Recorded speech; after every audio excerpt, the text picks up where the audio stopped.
Thanks everyone for joining. We're really happy to be back with another installment of our virtual Fireside chat series. And I do hope everyone is getting a chance to enjoy summer as well. For those of you who don't already know me, my name is Mal Karwowska, and I'm an exec on the YMP Vancouver team, as well as the VP Corporate Development and IR for Newcore Gold. And I'm really excited about our panel today. So we have Kelly from Skeena, Tara from SilverCrest, and Maggie from Osisko. An amazing group of panelists today to talk about that next generation of senior leadership in the mining space.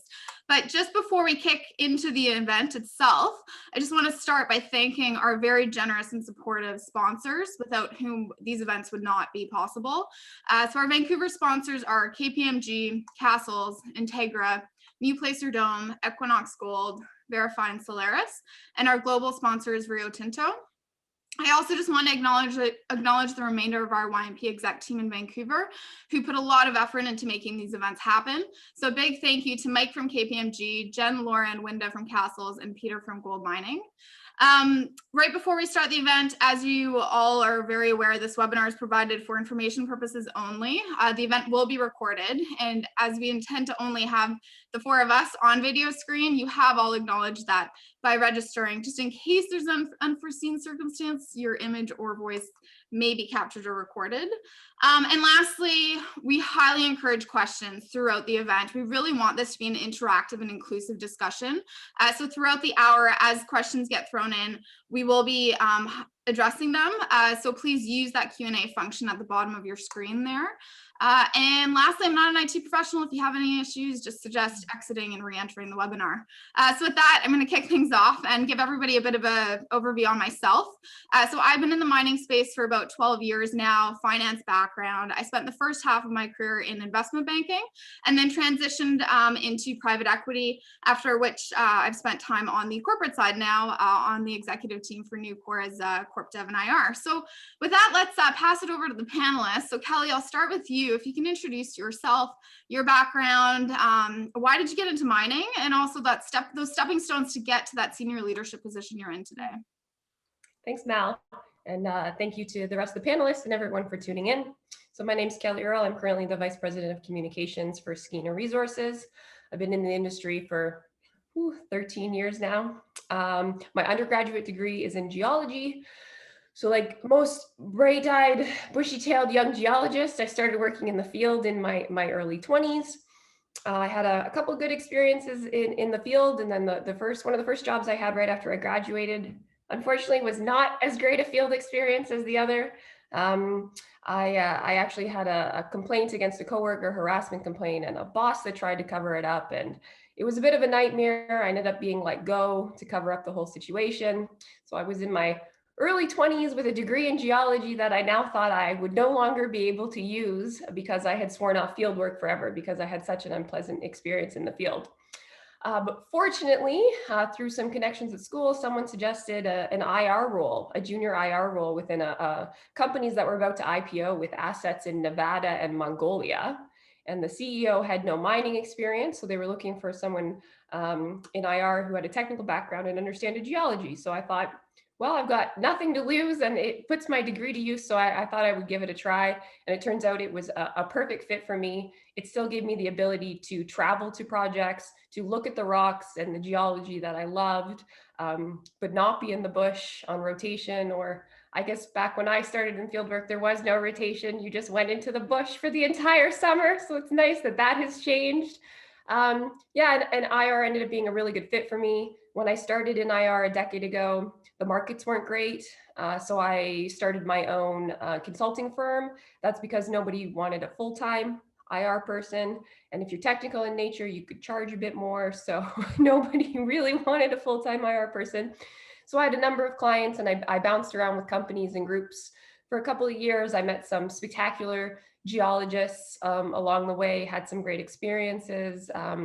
I said Nevada, Mongolia. I also got to go to Turkey and the Hot Maden project, which is now the Hod Maden project with sandstorm owns. I was actually on the ground there before the first drill hole was put in. So had some really amazing experiences. And then it was when I hooked up with the Skeena team, which was about 5.5 years ago, that I really felt at home with a team of young, dynamic, entrepreneurial people across the entire management team. So all aspects, geology, permitting, our First Nations relations, just a really exciting team. And that's really where I found I was able to thrive and get involved in every aspect of the company, not just the investor relations and corporate development side, and also get my hands into other things that got me really excited, other boards I'm involved with, not-for-profits, things like that. So a bit of a roundabout way to get where I am now.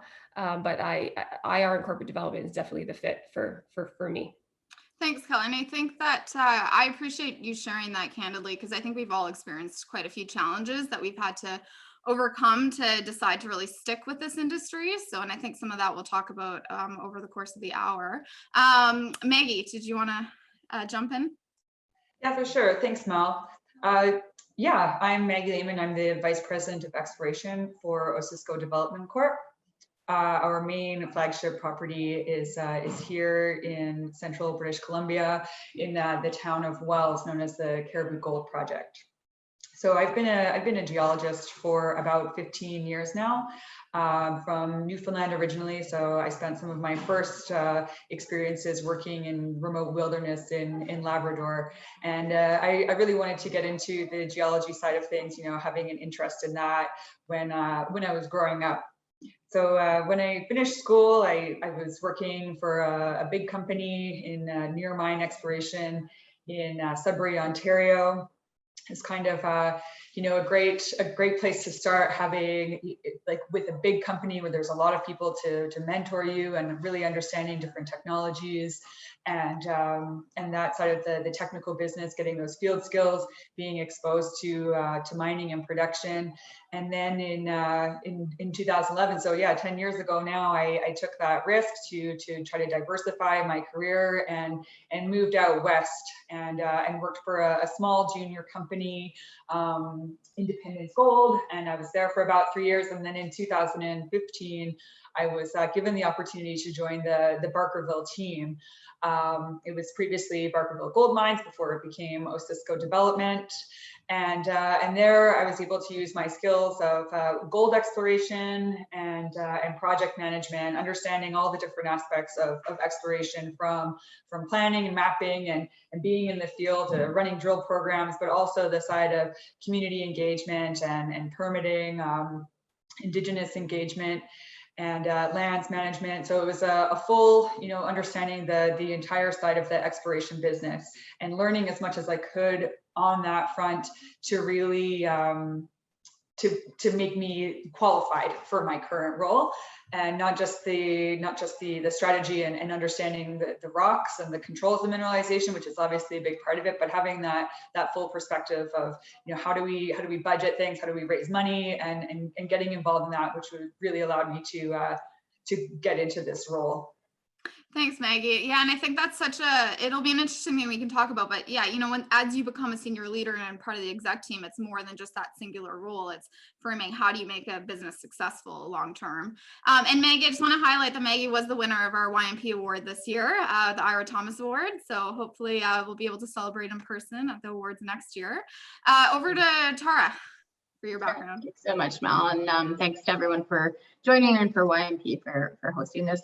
I think my parents would probably say I drank a bit too much during first year and chose the wrong degree to go into, but ended up in mining engineering because I loved the aspect that it kind of incorporated all sorts of different disciplines, and I wasn't really passionate about one specific discipline. And I sort of heard about the opportunity to travel and see the world, and that kind of had me captivated. So like Kelly and Maggie, started in the field. Also working in Sudbury with Inco, and like Maggie said, a great opportunity to see a lot, learn a lot, and really, if you take advantage of those opportunities early in your career, there's so much to see at those bigger companies. And then kind of took a totally different direction and went into finance and was an equity research analyst in the gold space for almost 13 years.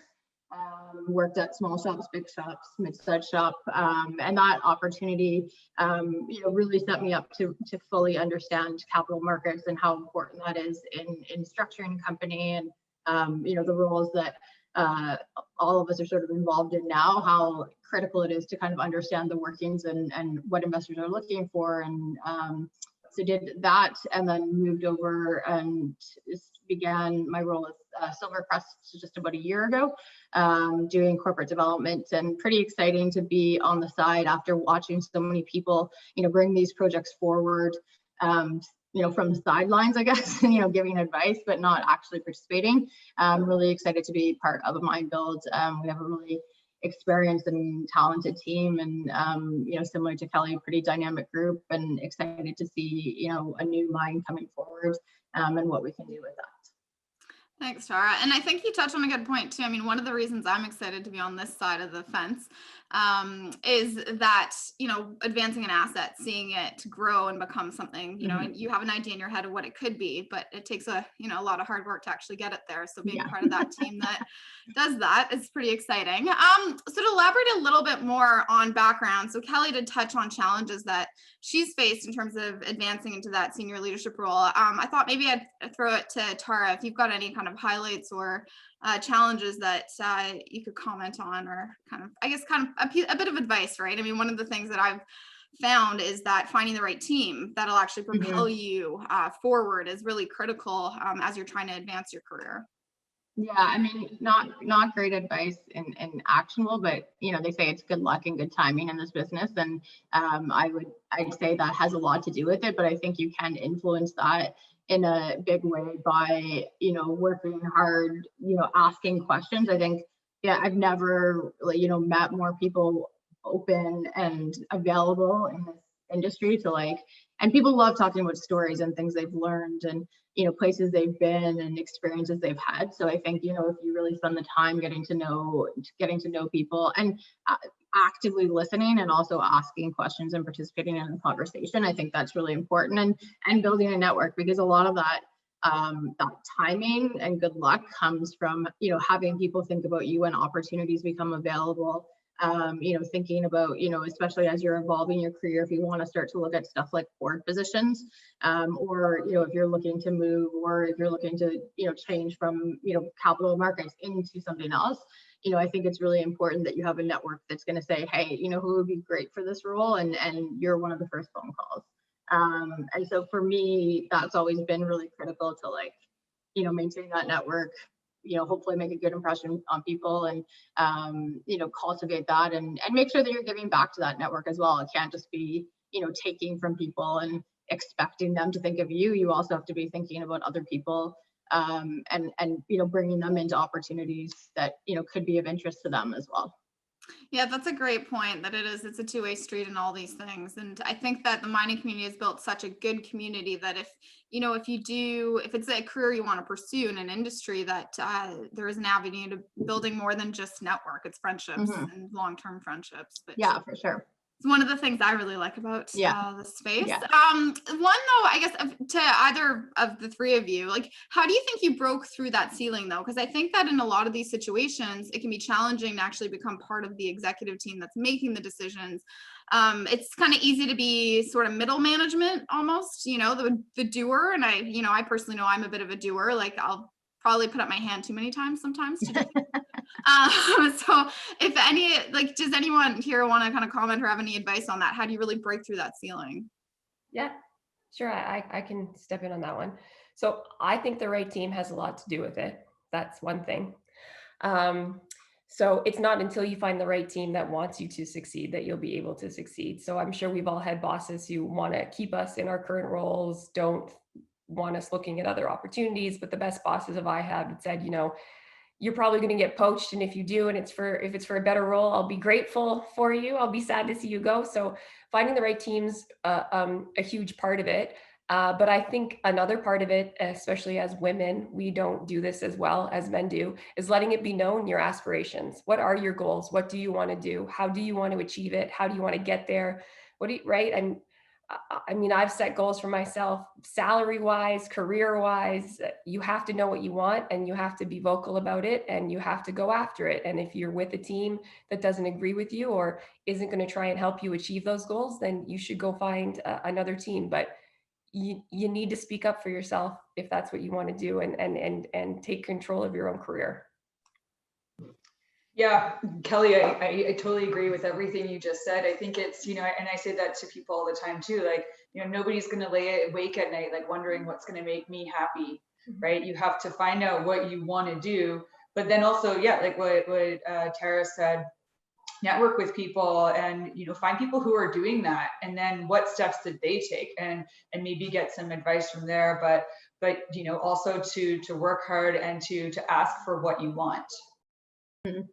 I think it's like that, having your voice is so critical, and I think it starts even in the interview, like prospecting process, to not, because, you know, the worst thing is not being honest and open and having really good dialogue leading into a role, and then getting into it and realizing it's not the right fit for you. And I think most people would rather have a candidate be candid about their, like Kelly said, your aspirations, where do you want to go? Like, no one expects someone to stay in the same role for 10 years. But if your aspirations don't align with what that role offers, you're probably not going to be happy with that role longer term. So having those conversations and having that voice, you know, from the start. And then I think it's also, you know, if you don't have a voice early on, and then you show up and you want to be at the table, and all of a sudden you have this really loud voice, but that's not what was expected of you. That's where I think it can sometimes, you know, create a bit of tension on a management team, where people are like, oh, that's, you know, we hired this person to do this, not to kind of have that, want to have that input on strategy or what have you. That's a really good point, going into it, right? Kind of making, as Kelly had said, and I think as Tara, as you're alluding, is that expectation as you go into a role. But I'd even kind of preface, when you're younger, because I experienced this, and Kelly, like everything you said really resonated with me, because I didn't feel like I had a voice in one of my jobs, and I didn't feel like, I felt like I was being pressured down rather than up.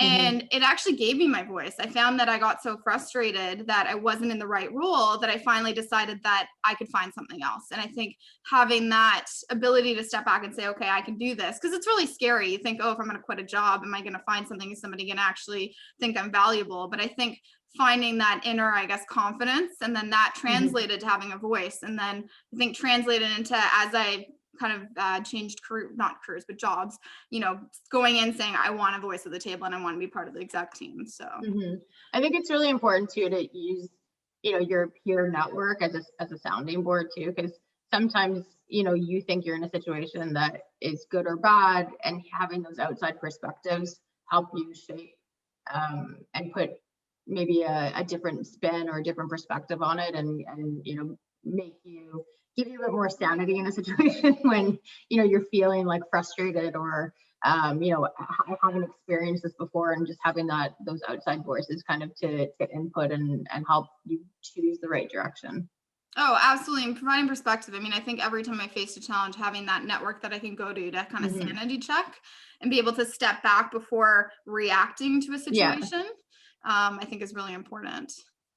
So I see all three of you as sort of rising stars in the industry and that next generation of senior leaders. And I think that's something that's really important. You know, there has been this gap that's talked about, big gap of age and diversity in our community and in our sector. So wanted to touch a bit on that and discuss, you know, the industry. What can we do better as an industry to make sure that we're heading in the right direction? And Maggie, we, you know, in our pre-call, you had mentioned something that I found really interesting is starting kind of at the basics of the job application. So I thought maybe we could start there in terms of framing the discussion around diversity and inclusion. Yeah, for sure. Right, because the exploration programs here in on the Caribou Gold Project in Wells, you know, we've got 85 people in exploration right now. We've got 10 rigs, we've got a regional field program, and it's really important for us to be able to have the most talented people on our team.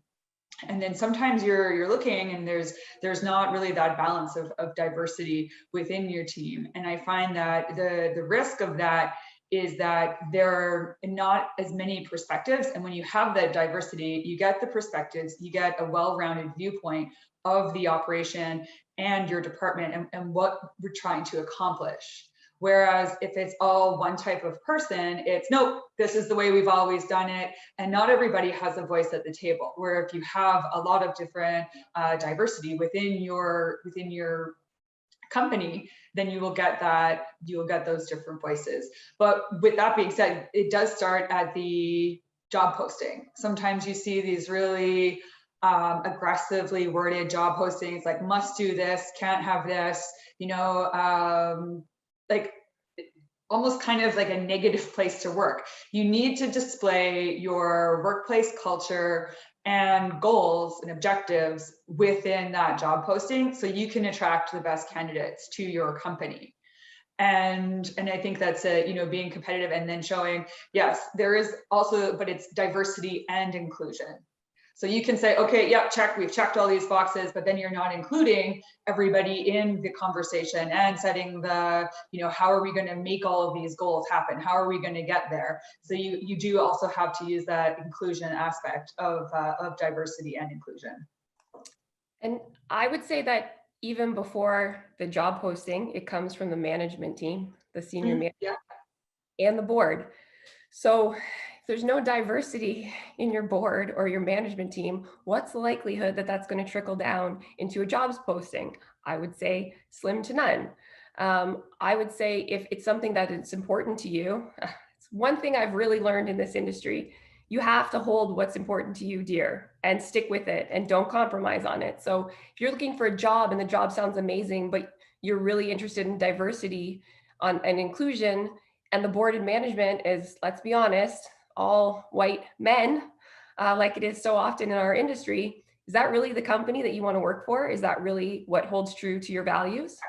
And I mean, I've been asked to be on boards just because I'm a woman, right? Zero diversity across the entire company. But nowadays ESG, we need a woman on the board. So no, of course I'm not going to go on a board like that. And I think you should stick to your guns, men and women. If diversity and inclusion is important to you, it needs to start at the top. And if the company isn't set up that way, then that's probably not the company you should work for. No, and it's important to have the strategy within the company and how they're going to actually execute it and to carry it forward within the organization. You should ask that in a job interview. Mm-hmm.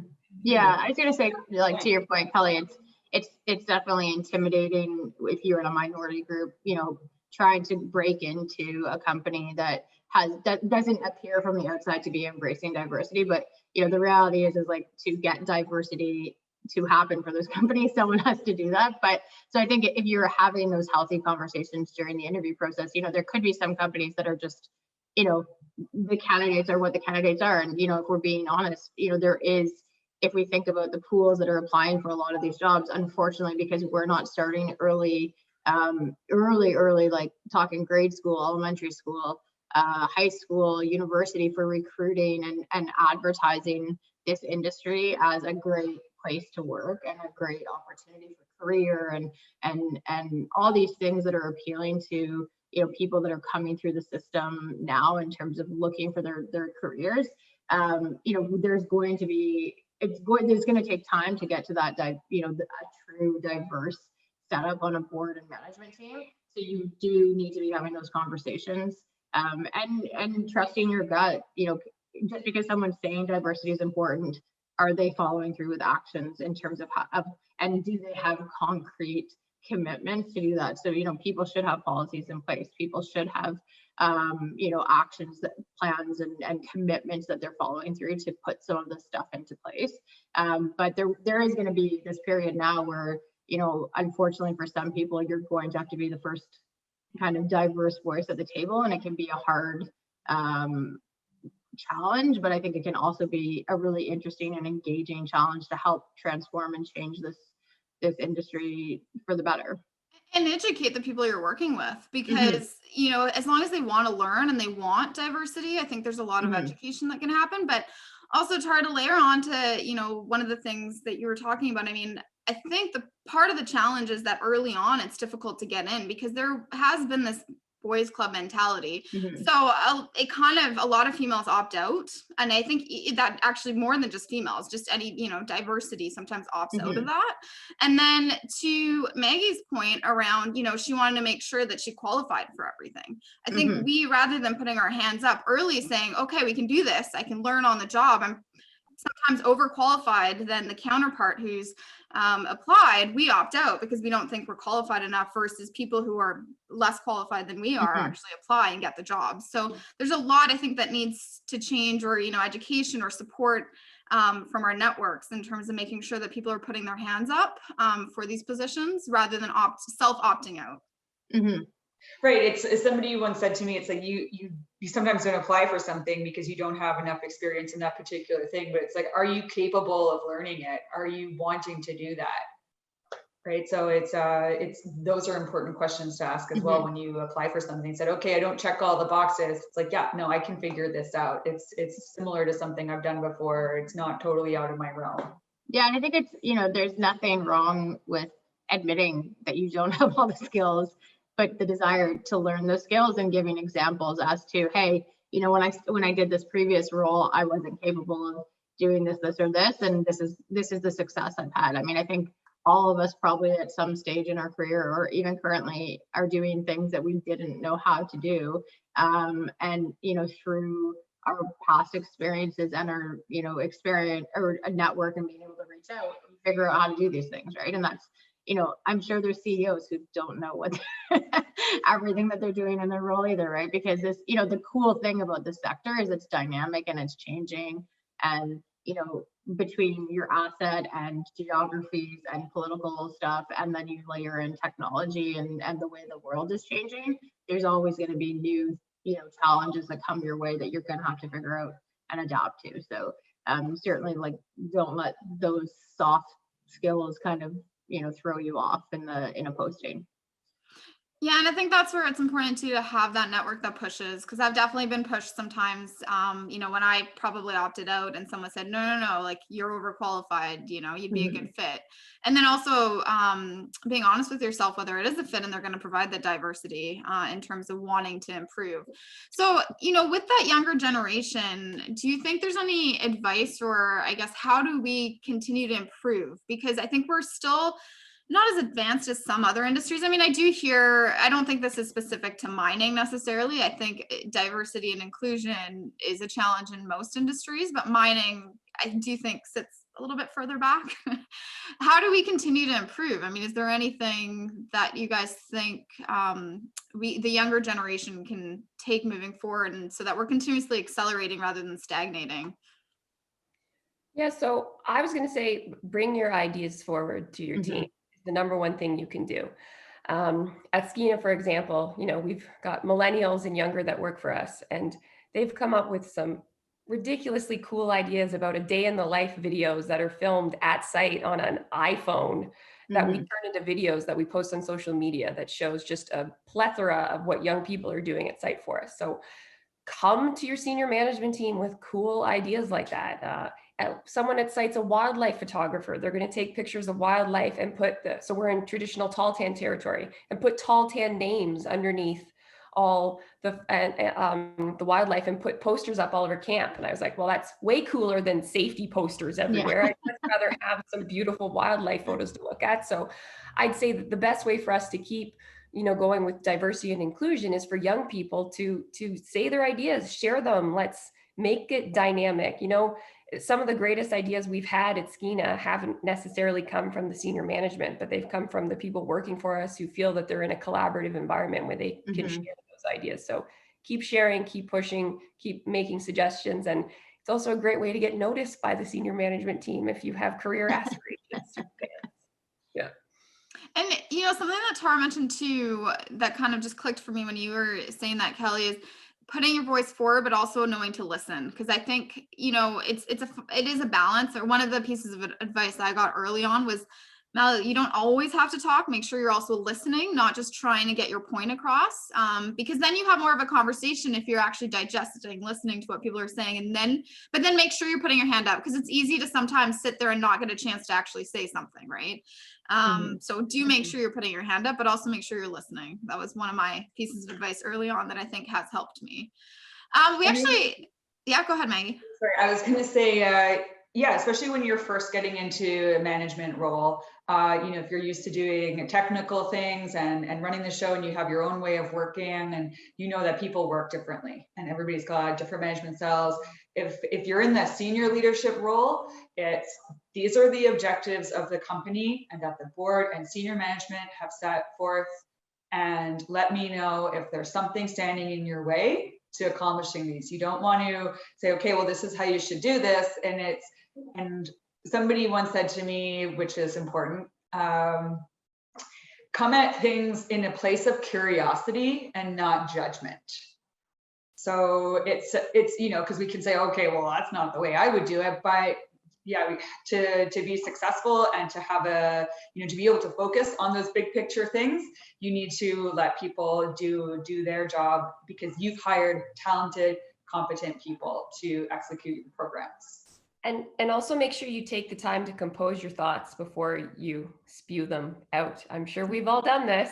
So one of the best things I started doing was, if I got an email that got me bothered, or a big, hot button issue, I would write a response, but I would not send that response. I sit on it, right? We live in a world today where we think we need to reply to everything immediately, and we don't. Especially, if you need to take the time to collect yourself or seek some advice from some peers or something, take a deep breath, listen, digest it, and respond accordingly. Don't be immediate to reply, because you could put your foot in your mouth if you do that. Such a good point. I've definitely written angry emails and then come back the next day and be like, okay, I'm cool. I'm good now. I did not need to say, good thing I didn't send that. We do have a question, so I'll just throw it out.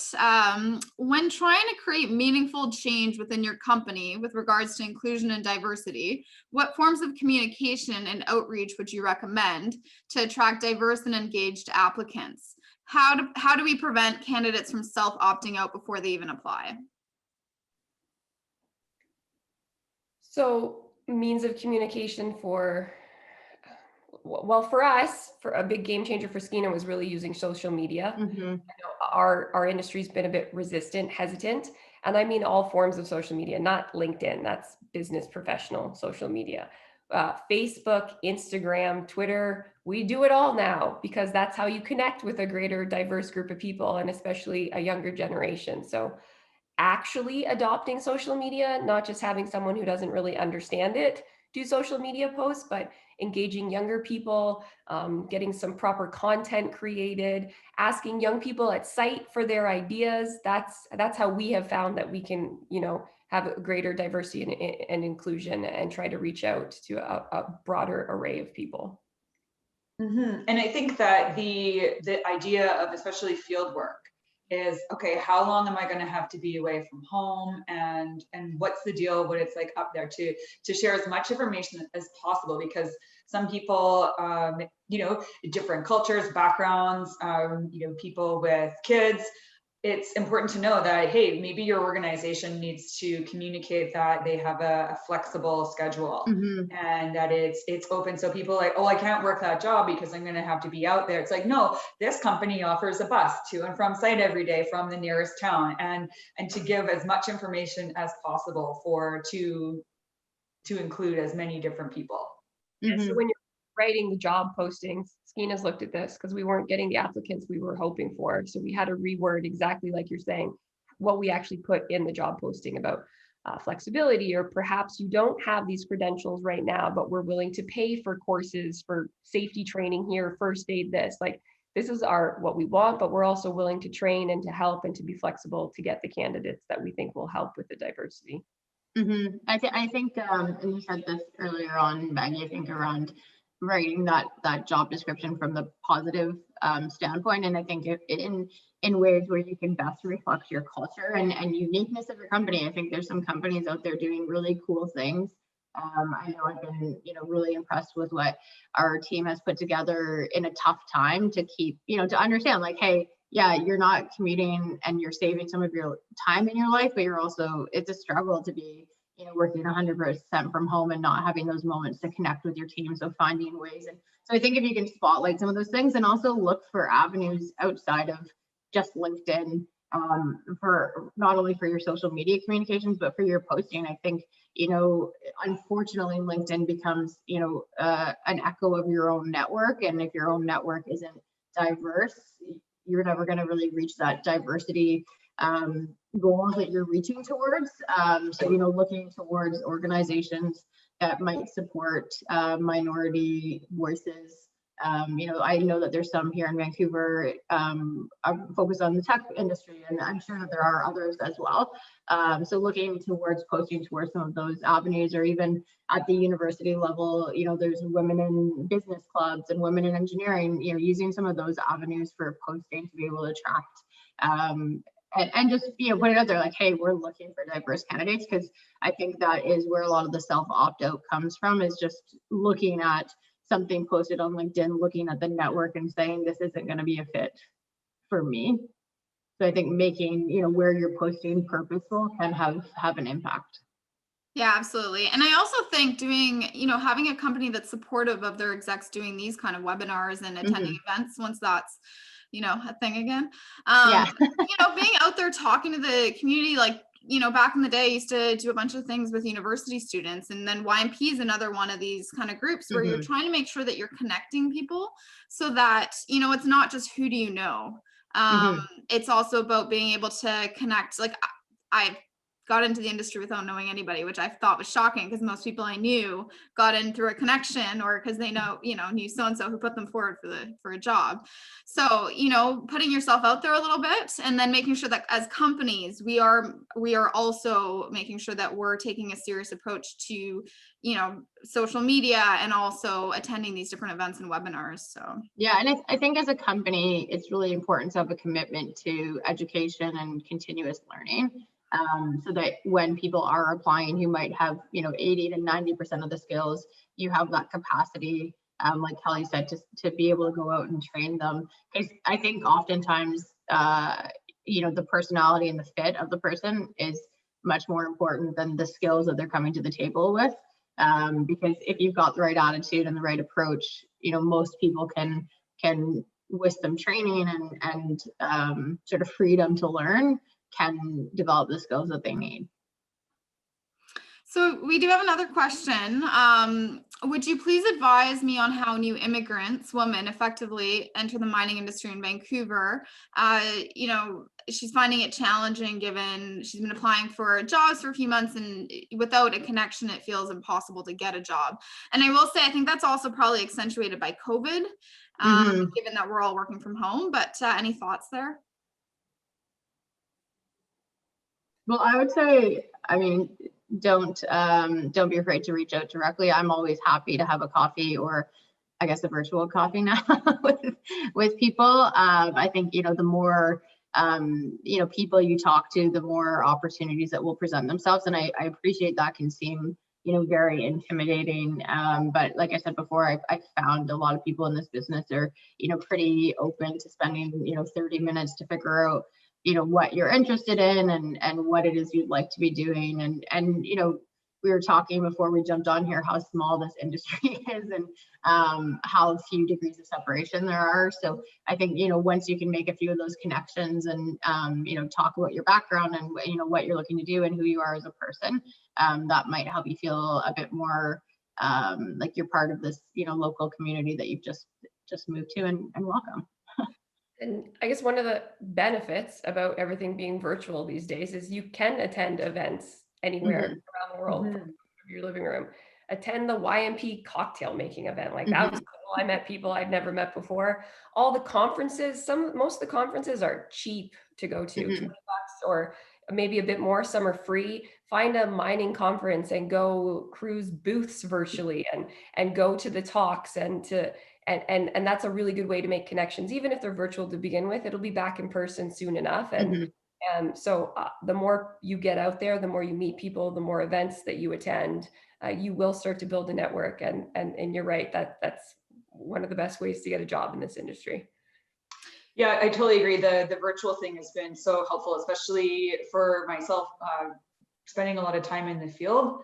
Like, this is an hour out of a day instead of, okay, well, I've got to do the flight, I've got to get back to Vancouver, and then, trying to organize that stuff. And then, but as well, I want to mention other organizations like Association of Mineral Exploration have a mentorship program where somebody who's new to the industry and trying to get experience, or with like a mentor, gets paired up with somebody who is already in the industry. I've volunteered with that for the last couple of years, and you meet sort of about once a month, and it's either for coffee, and then you're allowed to ask questions. Hey, how do I update my resume, or how do I choose between two different jobs, or do you have any advice for negotiating salary? So you can just talk about your experience and that. So yeah, feel free to reach out to me as well. If you want more information about the AME thing, or if you want me to,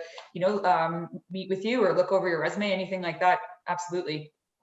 I think Women in Mining has a similar mentoring program. Well, I think the question was specifically asked by a woman trying to break into the industry. So if you're more comfortable, I think Women in Mining can help you out with that as well.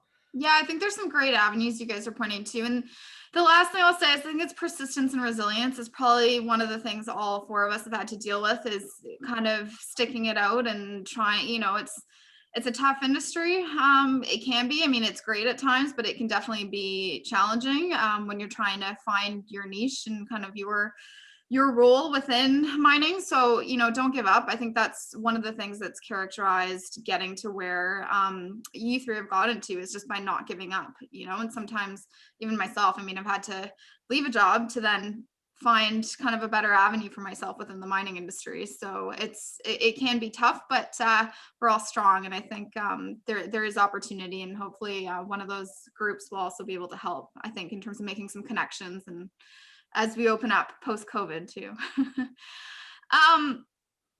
So a question here on what are your opinions on frequency of changing jobs? Sometimes it is difficult to find a good fit, but feel like we should put a certain amount of time in somewhere so as not to be seen as a job hopper. Have you dealt with this, and how did you manage it? So I'll let one of the three of you answer, because I've hopped around, so I'll share my input after.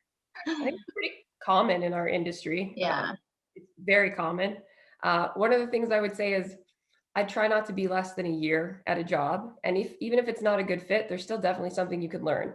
Say a company is going through an IPO and you've never experienced that before. You should stay with them. And unless it's terrible and it's not a good work environment, stay with it, because you're going to learn about how to do an IPO. Or say you get to be part of a 10 rig drill program and you've never done that before. Stay with it for a season to see what that's like, so you can learn about the budgeting and how to plan that. Or if you've never done a brokered financing and the company's doing one, right? I would say any job you have, there's something you can learn from it. Ideally, you wouldn't stay for less than a year or two, but also don't be afraid to change jobs. It's very common in our industry.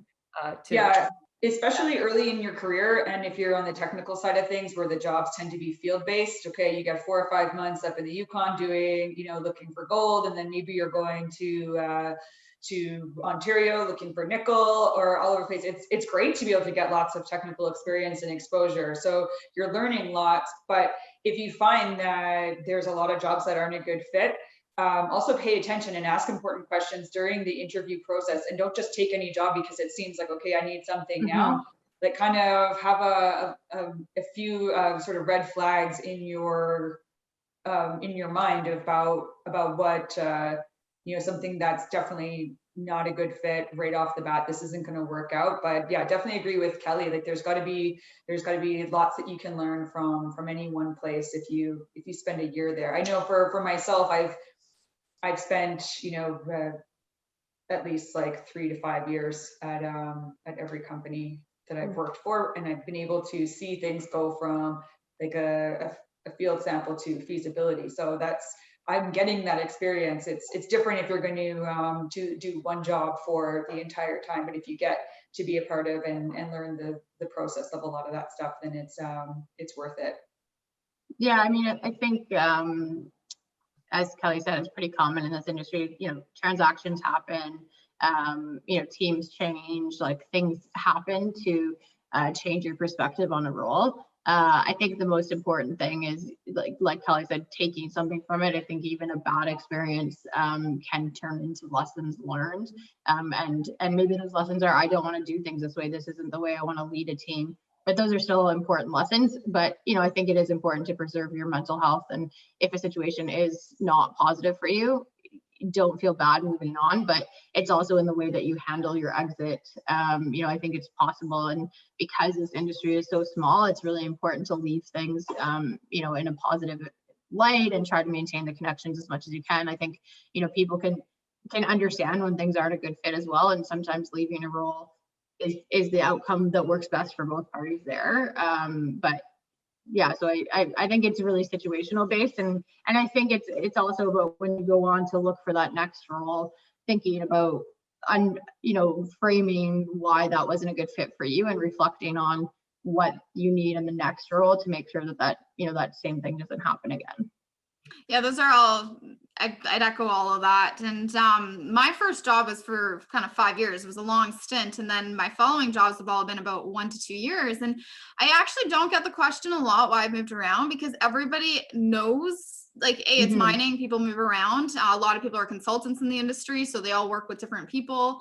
And then a lot of the situations, you know, whether it's a company has shut down its office in Vancouver and I didn't want to move, or there was a transaction that then, you know, evolved the company and what the opportunity was. Every step I've made, I think, has actually been a good stepping stone for me when I've decided to leave, because I guess I don't stick around if I don't see the opportunity for growth and an ability to accelerate my career forward. And I don't think I'd be where I'm at if I didn't make the decisions to leave when I did. But in the situation, you know, where I did find it really challenging, I actually got a voice by sticking it out. The lessons learned, sometimes you don't see it when you're in it, but, you know, a year, 2 years, whenever it is after the fact, when you step back and you see what did you gain from it, you can have gained a huge amount of learning. I wouldn't have the voice I have today if I hadn't kind of had the path that I've had. So yeah, hopefully that answers that question. So question here on how does it feel to be a leader executive in an industry where the majority of leaders are men? And hopefully this is changing, and I do think it is changing, but it's a really good question. Yeah, okay. Tara, go for it. I was gonna say it's a mix of exciting and sometimes frustrating, but overall, like, you know, I think it's such a positive experience to be part of this change, and the learnings that I've had have been significant. So, you know, there's definitely negative moments and tough moments and challenging moments and like moments where I've been like, what am I doing? Why am I doing this? But I think that's also, you know, part of learning and growing as a person too, and growing into more senior roles. So it's hard to kind of sometimes separate, like, is this because I'm a woman or is this just because I'm evolving my career? But I'm very optimistic about the direction that the business is going, and I look at, you know, the voices on this call and you know, others in the network, and I just think, you know, there's a lot of positive things coming along the way. So I do think it is changing. Yeah, I completely agree. And I think, you know, I think that it's had its frustrations, but it makes me excited that we're seeing some of this change. And also some of the men that have really supported me in this career, you know, have helped me propel me to where I am. You know, I'm really grateful that there is that want to the senior leadership level to have diversity and inclusion and change. Yeah, I think there's challenges in a lot of different roles as a woman in mining, and sometimes the executive is a really fun place to be because you get to make the decisions, and you're in charge of the strategy. It's like, no, we're building a new dry and we need half of this part of it to be for women only, and so it's just like you're thinking about that stuff, and then you have other women within the organization who can, they feel open and that there's more transparency, or maybe not transparency is the right word, but open lines of communication where they feel it's a safer place to discuss certain things, and then you can provide that support. But yeah, there are definitely challenges where sometimes you have to say, okay, no, like, let's just listen a bit better or work together. But yeah, setting the boundaries and the expectations is always important.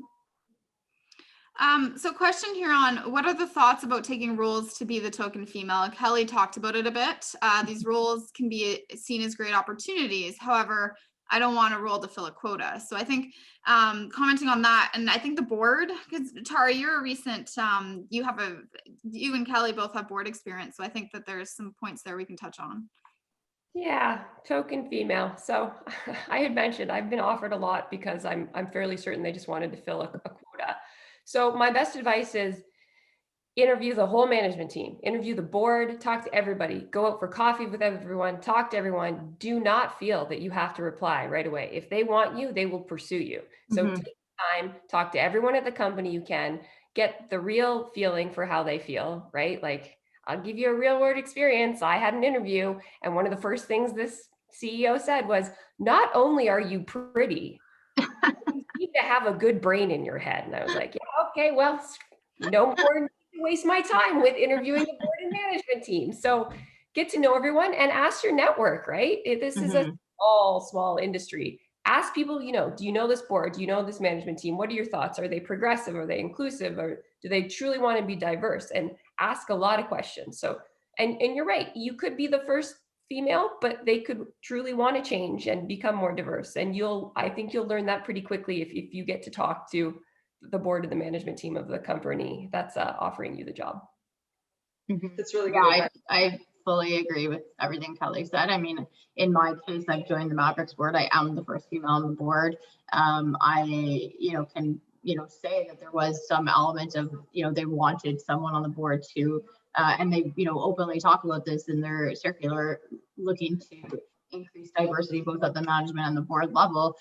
But through the discussions that I had, and it's also, knowing your worth as well, right? Like, I know, and Kelly knows, and Maggie and Mal, there's other skills that you're bringing to the table other than just a diversity skill. And so making sure that skill matrix that you're bringing to the board fits, so that what they're seeking is not just diversity. And in the case for my situation, they wanted someone that had a more technical background. They wanted someone that understood capital markets. So those were all great fits for the board.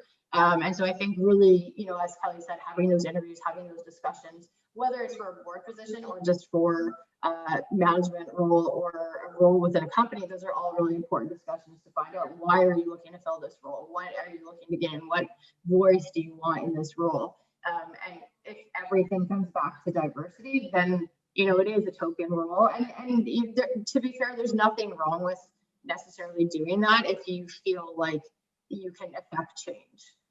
But I think that, there can be, that mix of exciting to frustrating is probably going to be much more frustrating, feeling like you don't have that voice if you can affect change. But I think it is important that, women don't pass up these opportunities just because they're afraid, oh, I'm a token female, because there will have to be, token diversity candidates in all of these situations to get us where we need to go. It's just about making sure that it's the right fit for you and that you are going to feel, fulfilled and satisfied in that role.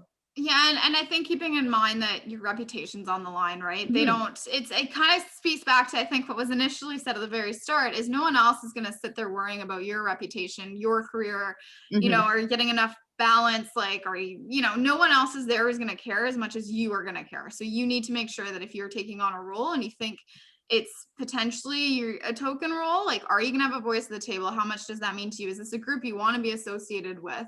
And is this, could this damage your reputation? Because I personally, reputation is huge for career.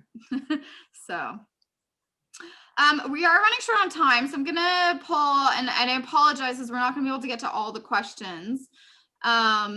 So I will unfortunately not be able to get through all these, but let me throw another one out. So Maggie mentioned learning about the business as a whole in senior management rather than just focusing on your specific function. Any advice for non-technical people learning about the technical side of the business and vice versa? And I think that's a great question, because it leads into, how do you break into a senior role when you're only, your knowledge level tends to be focused on one aspect of the business. So any yeah, I would say if you work for a company, ask if you can spend some time up at site and get some exposure underground, even spend a day or two with the mine geologist or the production geologist to understand what the flow of an operation looks like, material handling and get a tour of the mill and do that and just set aside the time for it. I think that's a really important thing to do. We've got a few people here that say the GIS person who doesn't have experience in mining, and was really excited to spend some time working in the field because he designed the data collection. But I think it's also important for him to go out and collect some of the data as well and to work with the team, and that enables him to help the team, and then for him to be more interested in his function. And if you're a senior person in IR, like come and look at some core. And being up at site is a lot of fun anyway, so would highly recommend it. I think that would be the number one thing. I would say continuing education goes hand in hand with that. So if you're a geo and you don't know anything about capital markets and you want to break in, go take your Canadian securities course. If you're on the finance side of things and you don't understand anything about geology, there's courses at PDAC and at Roundup that you can take about mineral deposit formations, and talk to your technical team and say, what course would you recommend that I take that I can get a foundation in, a geology 101, or what course would I take in finance? I'm a technical person that you would recommend. So continuing education, I'd say, has a huge role in it, just as much as going to site. And of course, everyone in the office should go to site at time. Like, it seems it never happens, but it's a no-brainer, right? The accountants should go to site, the people databases. It should be a priority for management to get everyone in the office up at site, and vice versa, right? There should be more interaction between the office staff and the site staff. It makes for a more cohesive team in general. Agreed. Yeah. I was just gonna note, because I come from a finance background, is putting your hand up, taking the time. Like, no one's ever said no to me when I said, hey, like, can you spend an hour walking me through the 3D models, or, the cross sections, or the geological potential? Like, just taking the time to ask. And especially going to site does help, because then you get that concentrated time. But it's, instead of saying, oh, I'll figure this out on my own, your team's there to help you. And most of the time they love talking about it anyhow. So yeah, I think Tara. Sorry, I was going to say, like Kelly mentioned earlier, making your aspirations known. I think, having a really stated goal of, like, by the end of this year, I want to be smarter and more knowledgeable in this area, so that you can kind of map out a plan as well. Because I think it's great to pull people aside as things come up and ask more questions, but, having a bit more structure to what saying, I want to take this course, I want to get to site, and having a plan. Because a year goes by, like, I'm shocked that it's almost August right now. It goes by so quickly, and very, you can kind of like lose this time in your career, and then you get to a point where you're like, I should know this, and I can't ask this question anymore. So, making that time early in your career, speaking up and saying, and most companies do have funds available to do continuous learning. It's just that people aren't asking to use them, or they're not making time. And sometimes that means giving up your own personal time to do these courses, or to do online learning, or whatever that is. But it will always benefit you in the long run. And as senior management, I mean, I've made it part of my staff's job that they have to tell me how they want to continue their careers, right? Yeah. What are our goals for this year? What are you not very good at that you want to get? And it can be simple things. I want to take a course on how to better use Excel, or improve my coding skills, or you've got projects in other countries. I want to take Spanish lessons. Like, every year as senior management, I make it, mandatory for my team to tell me how they want to continue to further their careers. Yeah, for sure. So just to wrap things up, because I like to do this, can each of you just a sentence or two on your kind of just one piece of advice that you'd give to listeners? Who wants to start? I'll go. I think bouncing off of what Maggie said earlier, like the be curious, I think that will take you a really long ways in your career. There's so many interesting people doing interesting things, working in interesting places, and by asking questions, actively listening, and engaging in conversations, I think that it's awesome just to learn things, but it also brings up opportunities your way. And so just keeping that curiosity going throughout your career, no matter what stage you're at. I'd say my biggest piece of advice would be have a strong voice and stand up for your values. We all know our industry has really positive companies and perhaps the not so positive companies, like any industry, I'm sure. Stand up for yourself, right? If something is wrong, say something's wrong. If you're working with a company that doesn't have the same values and morals as you, don't work for them anymore, because it's going to crush your soul and it's not going to make you want to stay in this industry. So stand up for yourself, stick to your values, and surround yourself with people who feel the same way that you do, who can support you along the way. Meg? Yeah, sorry, we're getting a really loud storm here right now. I don't know if you can hear it in the background, but I can barely hear you. So yeah, I think that also it's to go your own path, like what you want to do and make that happen. Because you'll meet people throughout your whole life who are going to give you advice because they're projecting their own reality on you and their own stories and justifying their own decisions kind of at the same time. So if you have goals, like surround yourself with positive people who are going to support you and nurture those goals.